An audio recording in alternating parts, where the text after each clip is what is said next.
Ok, folkens, det har kommet ut ny info om Battlefield 6. Vi skal sjekke ut videoen fra en creator som heter Westy, og se om det er noe snacksy info angående Battlefield 6 der. Let's go. Okay, so yesterday we got an explosion of Battlefield 6 information, including a 4K gameplay trailer showing off several maps that we haven't. Anbefaler folk å se den hvis dere er interessert i Battlefield. Det kommer en egen multiplayer-trailer. Anbefaler å se den. Ligger på offisielle kanalen til Battlefield. Seen so far. Lots of details regarding the upcoming server browser and information about Portal and the map editor. So we've got loads to get stuck into. Nice. So drop a like if you're excited. Battlefield 6 is drawing closer by the day. And make sure you're subscribed to the channel. Gjerne trykk en like på den videoen her også. Gjerne abonner hvis du er ny, hvis du er interessert i mer Battlefield 6-content fremover. Channel if you aren't already. We are on the road to 1 million subscribers. Og selvfølgelig sjekk ut Westy, veldig flink creator. Han streamer, lager videoer. Anbefaler å sjekke ut kanalen. Legger det selvfølgelig i beskrivelsen på den videoen her. And I'd love it if you could help us get there. And of course, we're covering everything Battlefield 6, so you don't want to miss that stuff.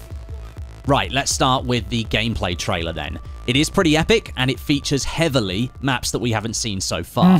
Mirak Valley, Operation Firestorm, Saints Quarter, and New Sobek City all being shown off.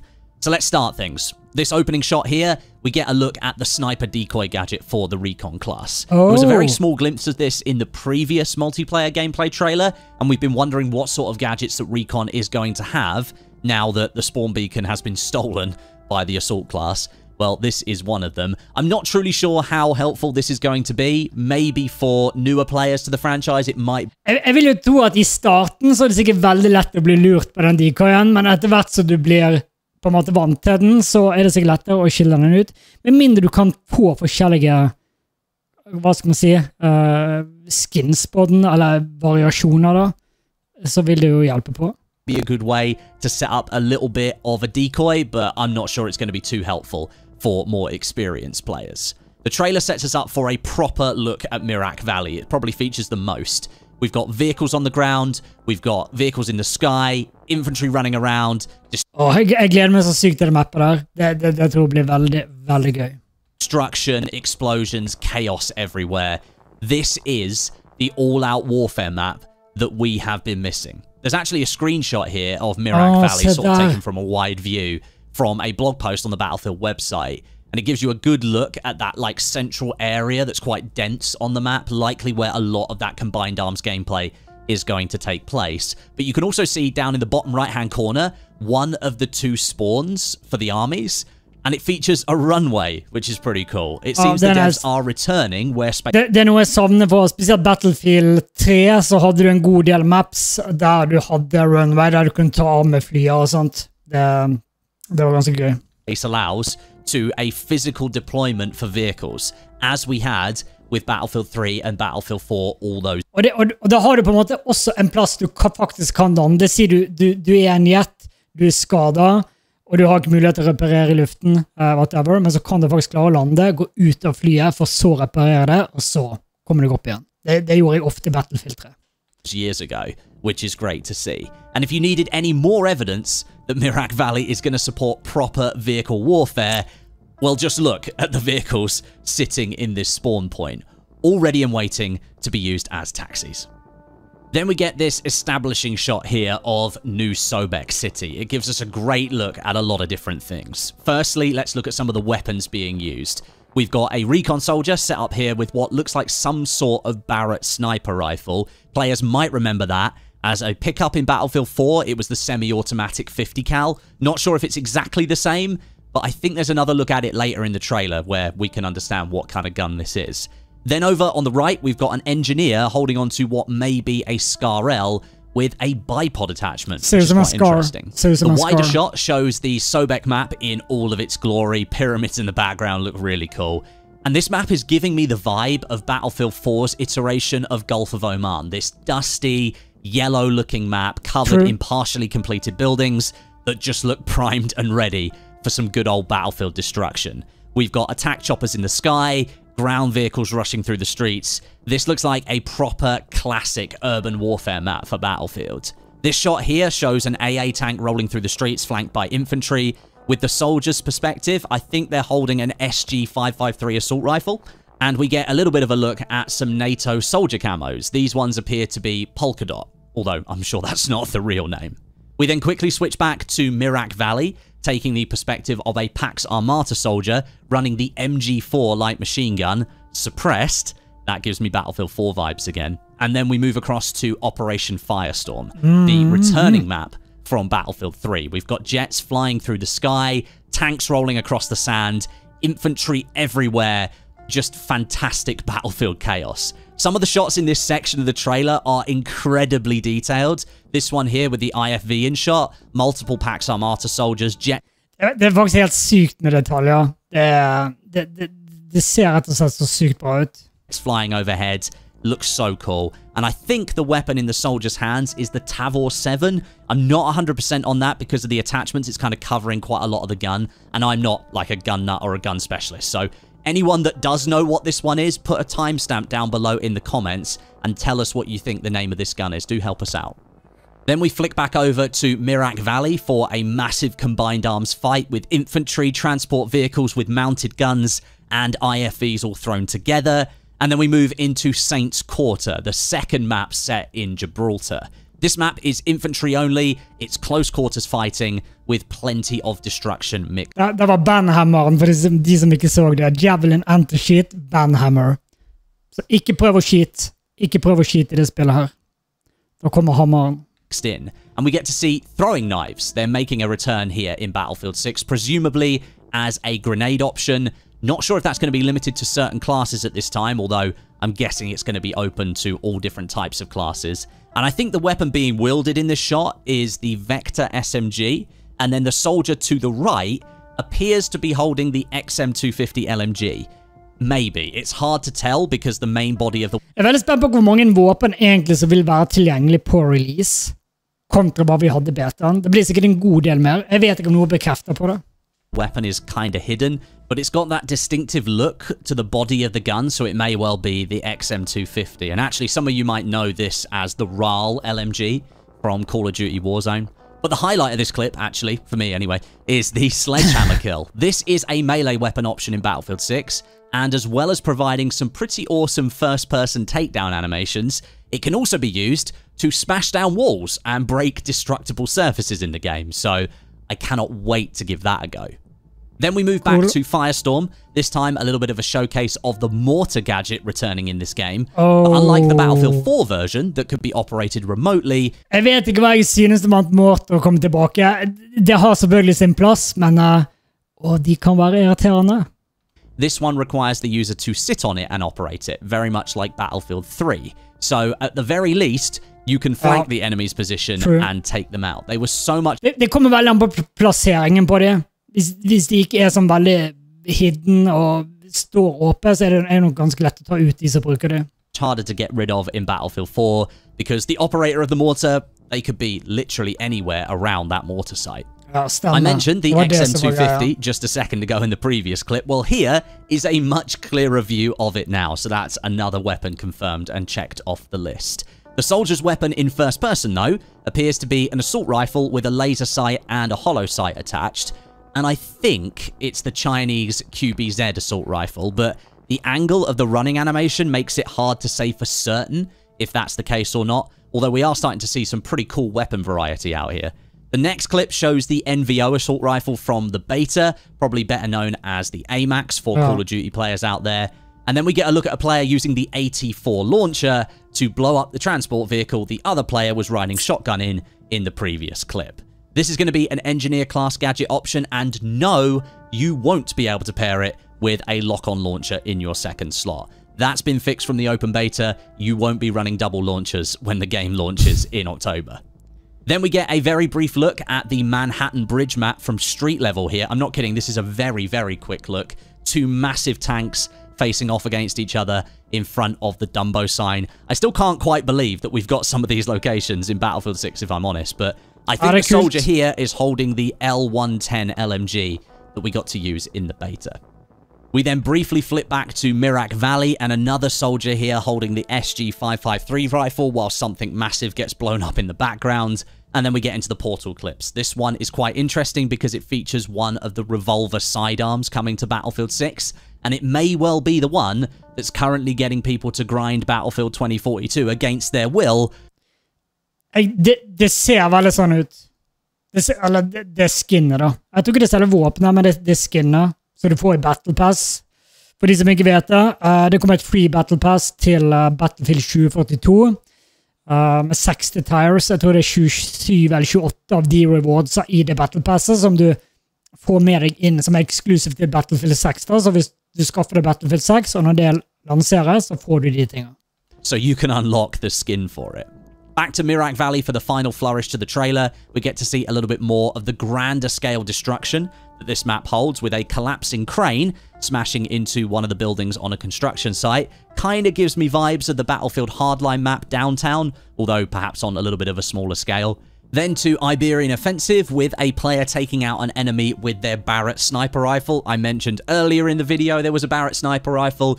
This one gives us a much better look at it, and it may well be the MRAD, which is a successor to the M98B, and Battlefield fans will know that as a staple sniper rifle from Battlefield 3 and Battlefield 4. Great to see it back here in Battlefield 6. Oh, yeah. And then the final couple of clips are so full of motion blur, I can't really tell what any of the weapons are.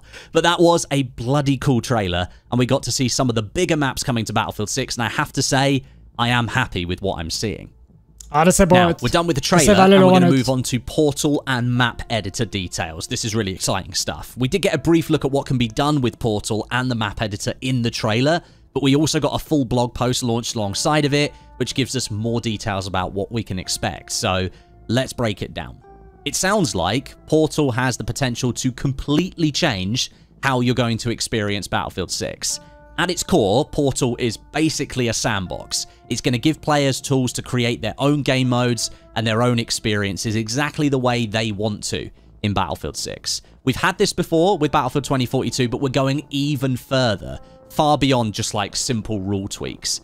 DICE is introducing something called spatial editing, where objects in maps can be moved around, they can be scaled or duplicated, and you can basically create your own map within Portal. There's also AI scripting that's going to let you control how NPCs behave, or even you can create your custom UI if you want to. Maybe your experience doesn't work with the UI that Battlefield 6 has, you can just create your own. So Jeg skulle ønske det, jeg håper det også kommer litt editeringsmuligheter til i hovedspillet, sånn som bare at du kan endre hvor du har minimapper. Selvfølgelig er det en vanesak. Er du vant til å hoppe i venstre hjørne, så vil du ha den der. For de som er vant til å ha den nede i venstre hjørne eller høyre. Men det burde vært en enkel ting, med tanke på når de først har en editor som det her, så burde det være mulig å endre det. On paper, og ikke bare i Portal. That opens the door to some seriously creative opportunities. Now, these creations within Portal will be called community experiences. They can range from just recreating classic modes like Rush or Conquest with loads of extra tickets and maybe some reduced weapons and stuff like that, all the way to something completely experimental or completely unique. So maybe like a hardcore, like wave-style mode, or even like a top-down shooter. There's even rumors that that's been worked on by DICE in-house, and somebody's playing that already. It's going to give players the chance to make Battlefield almost feel limitless in what you want to create. The best thing to sort of compare it to is Halo's Forge mode. That's probably its closest comparison at the moment. Now, according to the blog post, there are going to be some limits on how you earn XP progression in Battlefield 6 Portal. Players will be able to earn full XP progression when playing verified community experiences. Og det er en veldig bra ting. Sånn som det er i Battlefield 2042 nå, så er 90% av alle Portal maps er sånne XP farm maps som er laget bare for farm XP. Og det blir jo abuse-systemet, mener jeg. Så det er veldig bra at de nå går inn og må manuelt verify the game mode. Så hvis det skal være godkjent for XP. And these use existing Battlefield 6 mode templates such as Conquest, Rush, and Breakthrough, whilst allowing the creator to modify a wide range of mutators to make the experience uniquely theirs. If you then go outside those bounds of those mutators and some of those limits that DICE have put in place for you, you will stop earning XP. So if you decide to make something completely unique and creative that's absolutely amazing to play, that's awesome. but if it goes too far outside the realms of the gameplay that DICE wants from Battlefield 6, you will stop earning XP progression. The server browser within Portal looks pretty good. Där har vi den, ja. Okej, så där kommer den. Det ser veldig bra ut. Da har man begge deler. Da har man quick play, og man kan gå inn og velge spesifikt hvis man vil det. Hvis man, sånn som for min del, av og til, jeg er egentlig veldig glad i sånn quick automatch, men av og til så ender det med at du kommer på de samme mapsa hele tiden. Med en serverbrowser, bare som et eksempel, så kan man gå inn og plukke. Hvis man vil spille et spesifikt map, så er det kanskje en playlist der som de kun kjører det mappet, eller kun 2 andre maps, for eksempel. Discovery seems to be improved. We've got filtering tools and persistent servers if you turn the setting on. Og det er også veldig stor grunn til at mange vil ha det her, er fordi at når det er en serverbrowser, så er det ingen skill-based matchmaking. Det er kanskje team-balanced sånne ting, men du kan ikke ha skill-based matchmaking i en sånn serverliste der du må fysisk... Du skjønner hva jeg mener. Så det er også veldig positivt. So that your custom modes won't just disappear if you turn your computer off or your server empties. You'll be able to leave it online, which is pretty cool. That's something we didn't have in Battlefield 2042. However, there was no mention of official experiences ending up in this server browser. It appears to be almost properly locked into the Portal experience. Ok, da misforstår jeg. Da er det kun Portal modes som ligger i serverbrowseren foreløpig. Ok. Experience, which is disappointing to see. And at this point, I'm not expecting that to change before launch, sadly. Now, all of this for Portal, creating community experiences and unique experiences within Battlefield 6, sounds pretty incredible. But we know this kind of feature is going to live or die on what the community... Men jeg vet ikke, altså, hvis Portal blir såpass bra som det, kanskje ikke det er nødvendig å ha begge deler i serverbrowseren, fordi at folk kommer til å lage haugevis med versjoner av de, med de samme mapsa, der det kanskje ikke er så mye forskjell, kanskje litt endring på rules, jeg vet ikke. Kanskje det blir for mye å ha alt i en. Vi får bare se hvordan det blir. Actually does with it. In Battlefield 2042, most people use Portal to turn the game into a 24/7 bot farm to try and exploit the progression system. I really hope that doesn't happen this time with Battlefield 6. The tools are there, and we've got even more tools. Forhåpentligvis vil ikke det skje, for det er derfor de skal verify det. Det er den eneste grunnen jeg kan se. Than what we've had before, but the real test is going to be getting hands-on with it and seeing how it works in practice and seeing just how difficult it is to use for some of those more unique experiences that you can create. Right now, the potential feels absolutely massive for Portal, but the proof really is in the pudding, so we're going to have to see how all of this works. Oh. Honestly, though, that trailer and those blog posts that came out yesterday, they really impressed me. They did answer a lot of questions that I had after playing the Battlefield 6 open beta, but I do still have some lingering ones remaining inside my brain. How are the devs going to handle open and closed weapons at the same time at launch? Are we going to see more classes tweaked and balanced before the... Ja, jeg tipper de kommer til å se det an. Altså, så lenge de har en god chunk med players som spiller begge de forskjellige modesa, så ser ikke jeg helt på problemet sånn egentlig. Men, launch of the game. And how about that server browser? Are we ever going to see official experiences in there again, or will we be forever stuck with a matchmaker that puts you on the same map and mode? Ja, det er akkurat det. Det er det som er problemet med Automatch, men det må jo bli bedre. Kanskje de kunne fått inn map-voting, et eller annet. Jeg vet ikke. 6 times in a row. Let's wait and see. Thanks for watching, guys. Drop a like and subscribe for more. I'll catch you in the next one. Alright. Ok, mye bra info der. Jeg gleder meg enda mer til Battlefield 6 nå, eller hva jeg gjorde før jeg så videoen. Så jeg synes det var veldig bra. Gjerne kommenter under videoen hva du tenker om Battlefield 6. Skal du spille det? Ser du frem til det? Er det noe du er skeptisk til? Gjerne trykk en like på videoen, gjerne abonner hvis du er ny, så ses vi i en annen video. Ha det bra.